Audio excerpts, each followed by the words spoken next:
तो भाई अगर नैनीताल में आप घूमना चाहते हैं तो नैनीताल जब घूमने आएंगे तो उसके लिए 4-5 जगह नैनीताल में बहुत ही खूबसूरत है। मतलब बहुत से लोग आते हैं तो नैनीताल झील के पास घूम के चले जाते हैं। तो ऐसा नहीं है कि नैनीताल पे ही सिर्फ लेक पे ही घूमो।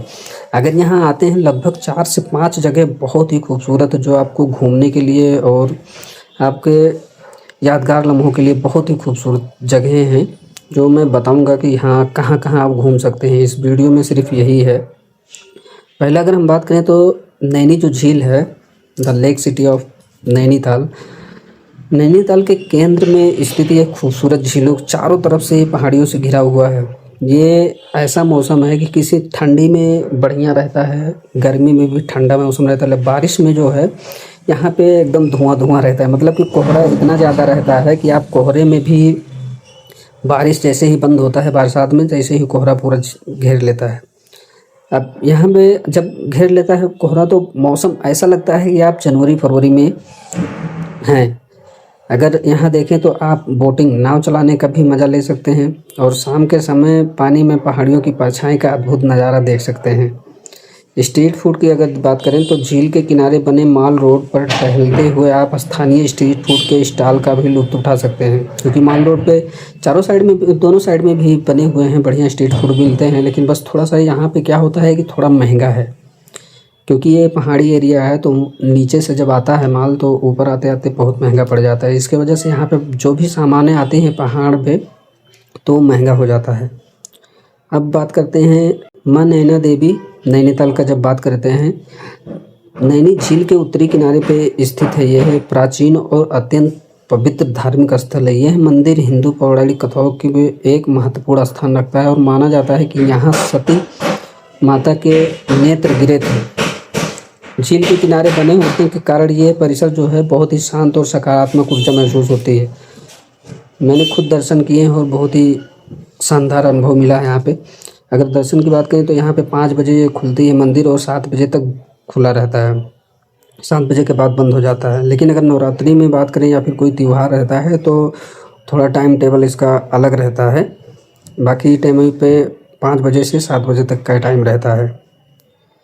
अब यहाँ से जब आप घूमने, अगर नैनी झील से घूम के निकलते हैं तो नैनी झील के साथ साथ ही नैना देवी का दर्शन कर सकते हैं। लेकिन उसके बाद आप जाएं स्नो व्यू पॉइंट पे। अगर आपको बर्फ़ से ढकी हिमालय की चोटियों के करीब से देखना पसंद है तो ये जगह आपके लिए सबसे शानदार ऑब्जर्वेशन पॉइंट है। यहाँ आपको नंदा देवी और त्रिशूल जैसी विशाल पर्वत श्रृंखलाओं के दर्शन होते हैं।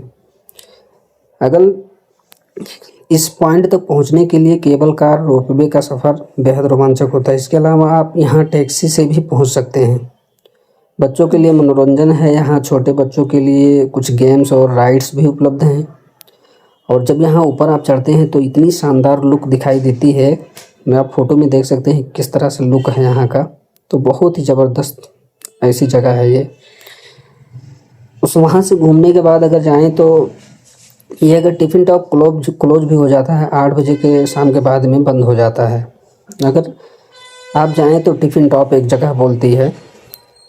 आयार पट्टा पहाड़ी पर स्थित टिफ़िन टॉप को डोरोथी सीट के नाम से भी जाना जाता है। ये प्रकृति प्रेमियों और फोटोग्राफी के शौकीन के लिए बहुत ही बेहतरीन पिकनिक स्टॉप है।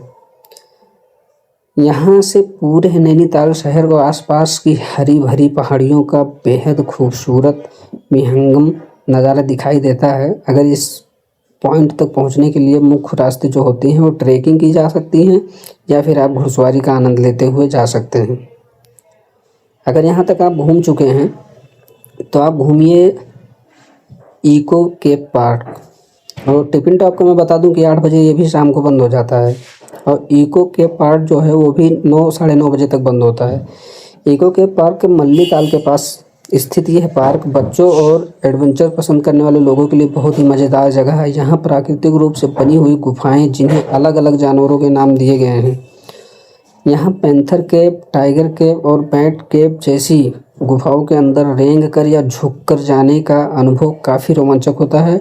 म्यूजिकल फाउंटेन, शाम के समय यहाँ म्यूजिकल फाउंटेन का शो भी देखने को मिलता है। अगर आप यहाँ पे आते हैं घूमने के लिए तो ख़ास ख्याल रखें कि आप बारिश के मौसम में कोशिश करें कि ना ही आएँ, कि बारिश के मौसम में बहुत ज़्यादा बारिश हो तो आप यहाँ पे ना आएँ, क्योंकि तकलीफ़ बहुत होगी। पहाड़ों पे चढ़ने के लिए जैसे गाड़ी से आते हैं या फिर ऐसे समय बरसात में माहौल जो हो तो थोड़ा ख़राब रहता है। बाकी आप बारिश भी है तो आ सकते हैं, लेकिन अगर तेज़ बारिश हो रही है तो नहीं आए तो ही बेहतर है।